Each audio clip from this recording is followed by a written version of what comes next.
মাল উঠাইছে, কোম্পানির লগে চুক্তি করছে, তারপরে কিস্তি নিতেছে, তারপরে বিভিন্ন পদ্ধতির লোন নিতেছে, টেলিভিশন চলতেছে। তো সব কিছু উনার নিজের মর্জি মতো, পছন্দ মতো।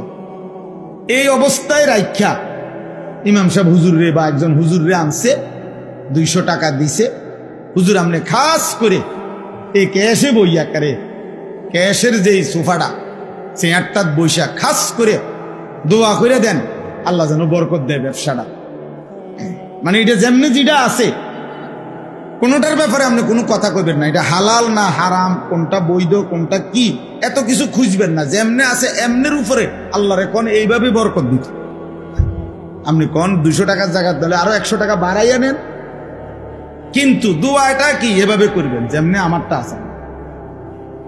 রব্বানা আতিনা ফিদ দুনিয়া, যা দেন দুনিয়ায়, যা দেন দুনিয়ায়। বহু মানুষ আছে। আমাদের ঢাকার একজন বড় আলেমে দ্বীন, জামিয়াতুল উলুমিল ইসলামিয়া মাদ্রাসার শেখুল হাদিস হযরত মাওলানা আবুল বাশার মোহাম্মদ সাইফুল ইসলাম দামাত বারাকাতুহুমুল আলিয়া, উনি আফসোস করে বলছিলেন, একবার ওনার কিতাবেও লিখছেন উনি, যে পরিমাণ ব্যবসায়ী আমাদের দেশে আলেম হুজুরদের কাছে তাবিজের জন্য, কাগজের জন্য যায়, তার 1000 ভাগের লাখো ভাগের 1 ভাগও শরীয়তের মাসআলা, যে আমার ব্যবসার এই পদ্ধতিটা, এই আইটেমটা, আমার লেনদেনের এই পদ্ধতিটা হালাল না হারাম, এটা জানার জন্য 10,000 হাজারের মধ্যেও একজন যায় না। বুঝেন নাই কথা? যায় হলো শুধু হুজুর।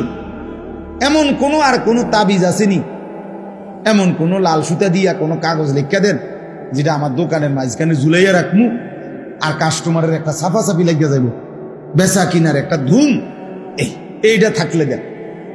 কিন্তু আমি যে মাল নিতেছি, মাল দিতেছি, আমি যে ব্যবসা করছি, এখানে কোনটা হালাল কোনটা হারাম এই নিয়ে জানার কোনো প্রয়োজন নাই। আমার দুনিয়া যেন আমারে আল্লাহ যেমনে আমি চাই এমনি দেন। আমার কাছে মাহবুব ভাই দোয়া চাইছে, হুজুর কোম্পানির টার্গেট পুরা করছি, 3 দিনের ট্যুরে, মানে 3 দিনের ভ্রমণে কোম্পানির থেকে কক্সবাজার নিতে আসে, দোয়া করুন। হ্যাঁ দোয়া করতাম। তাই বললাম কি দোয়া করতাম, মানে কি তা কক্সবাজার আপনি যাইতেছেন যে বাসে নিয়ে যাইবেন? কহ কোম্পানি বাসে যাবো, ভালো এসি বাস, কিন্তু বেড়া বেড়ি সব একসাথে যাইবেন? কয় হ্যাঁ একসাথে যাবো হুজুর। আলগা আইব থেকে যারা যারা কোম্পানির এই ফুল আপ করছে, একটা টার্গেট দিছে টাকার এত পরিমাণ,